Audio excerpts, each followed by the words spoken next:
Honorable Speaker of the House, Prime Minister, Leader, the Opposition, and all other members of the House, good afternoon. My name is Ngozi, and I am 7 years old. Thank you for letting us be the very first group of children in Jamaican history to stand here and present to you.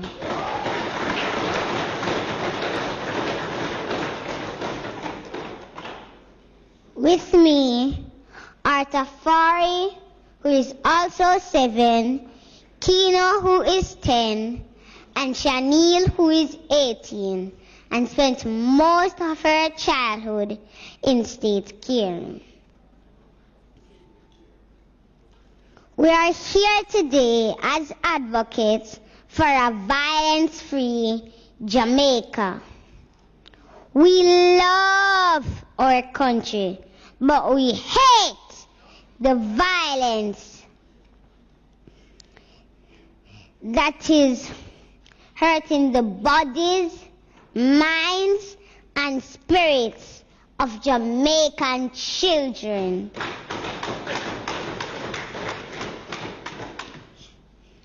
We hate the violence that is making children so afraid, the violence that is taking their lives. We are very concerned about what is happening to our children and what is happening into your children.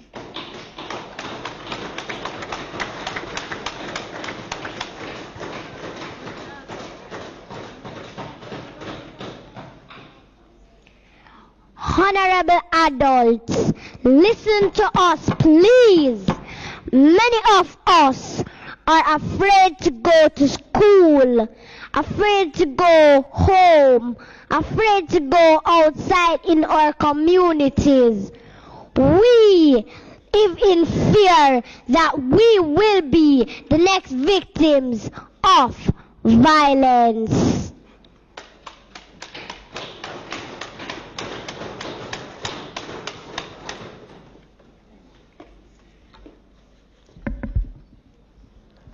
Ladies and gentlemen, our fear is based on the heartbreaking reality that many of us are being bullied, many of us are being beaten, many of us are being sexually and emotionally abused, and we are being murdered.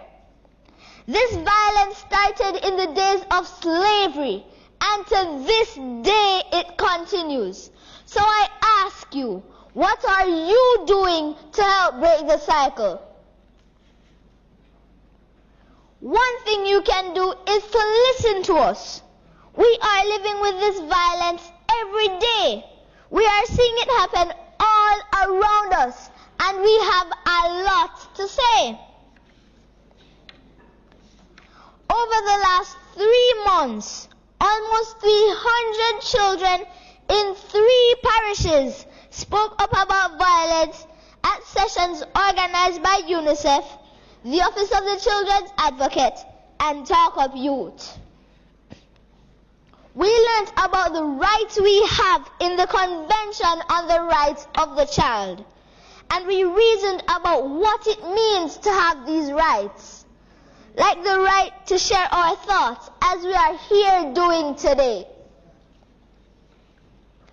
Let me bring you into our world. I will now read some of the experiences of violence that were shared by children at these sessions. This is what they wrote in their own words. Number 1, between the age of 5 to 10, I was exposed to physical abuse. It was a case where I had been beaten to the point where it felt like nothing to me. Her excuse for beating me so harshly was that she was trying to discipline me. but still it didn't cover up for her scars that are left from her gruesome disciplinary actions that are still haunting me today. Number 2, I have seen gunmen kill men. Number 3, I have been sexually abused by my father's friend. Number 4, I have seen parents verbally, emotionally, and physically abuse their child or children because of their reports. The children were told that they were worthless and would not turn out to be anything good in life. This left the children feeling unwanted, deserted, and some even started to feel suicidal. Number 6, my grandmother lives in a very bad community. Number 5, dear Prime Minister, where I live there are a lot of pedophiles, so I'm afraid of going to the shops when it's dark. Number 6, my grandmother lives in a very bad community, and sometimes I have to stay with her. Gunshots are fired very often. Most of the times it's with the intention of killing someone. Often shots are fired very close to her house. I have witnessed multiple drive-by shootings, stabbings, and people being killed at her doorstep. At my age, these things are very terrifying. These are only 6 of the hundreds of experiences that were shared by children just in the last 3 months. At every one of these sessions, most of the children had either experienced or witnessed violence. This means a lot of children in Jamaica are dealing with a lot of pain.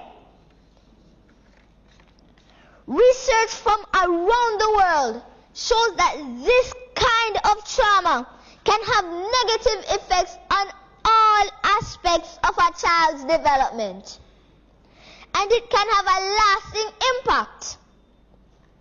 Children who have been traumatized by violence have higher risks of school dropout, drug abuse, depression, diabetes, heart disease, and involvement with violence and crime. I don't want to live in a Jamaica where the children are so hurt by violence that they grow up to hurt themselves or to hurt other people. Do you?